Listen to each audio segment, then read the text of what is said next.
Hey there, it's Susan Pierce Thompson, and welcome to the weekly vlog. So, my kids are home from summer camp. Oh, David and I have our kids back. Oh my gosh.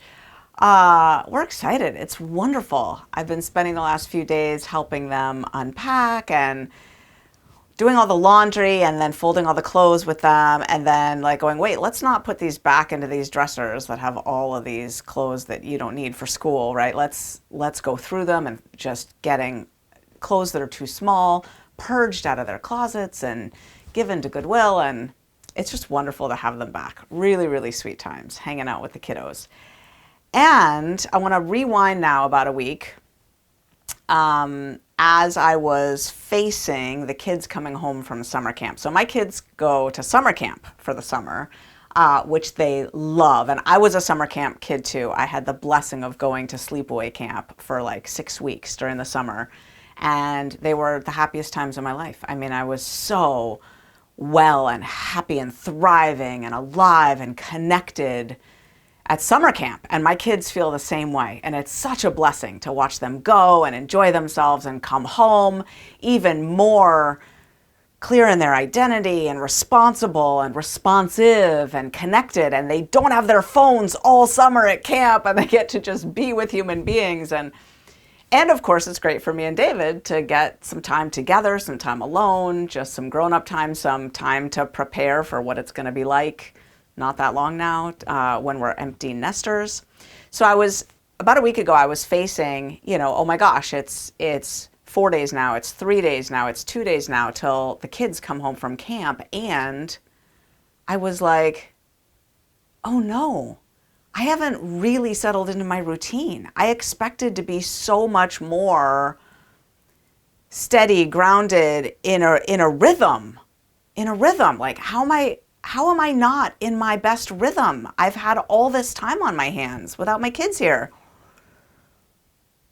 And I hit a little bottom, like a little crisis about it, because really I was not doing my morning routine the way I feel best. There's this Yiddish saying that I love, and it's lose an hour in the morning, chase it all day. Lose an hour in the morning, chase it all day. And that's the state that I was in still. I was not fully doing my meditation every morning. I mean, for me, usually what it looks like if I don't fully do my meditation is I feel too tired or not well, or, I'm sick, or I'm getting over being sick. And what I do is I do my quiet time in bed. I crawl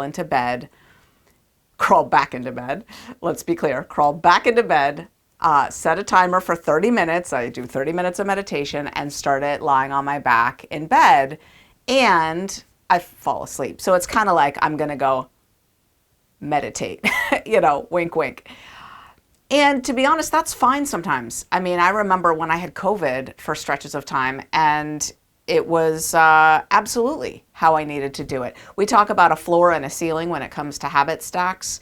The ceiling being the full everything, up to the highest amount of doing everything fully, and the floor being the minimum, just on a day when you need to do the minimum. And there's times when it has to be shorter or more gentle, and that's my way of doing my meditation more gently. It's easier on my back. I've kind of chronic back pain issues, and so sometimes I'll do it because my back is hurting. But really, there was no reason for me to be doing this morning after morning, except that I was kind of tired and I wasn't quite getting enough sleep, and I was having a hard time doing my Egoscue exercises first thing in the morning, which is where I need them to be in my morning habit stack. And now my kids are coming home from camp. Why am I not solid with my morning routines? What have I been doing?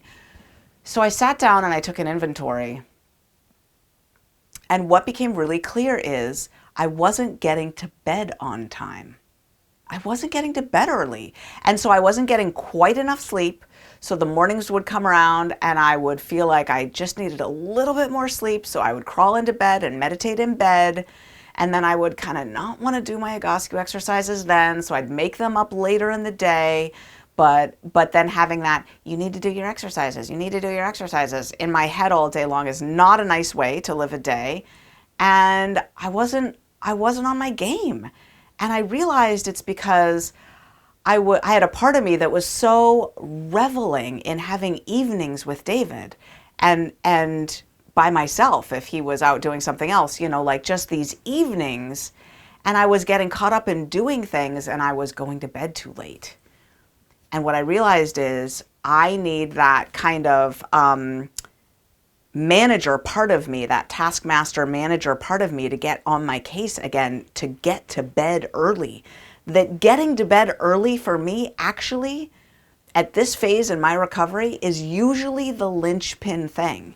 It's the thing that makes everything else work. If I'm getting to bed early, I'm getting enough sleep, I can get up and nail my morning routine, and then I'm launched into the day feeling on top of it, alive, thriving, well, happy, productive, as opposed to scrambling and behind. Lose an hour in the morning, chasing it all day.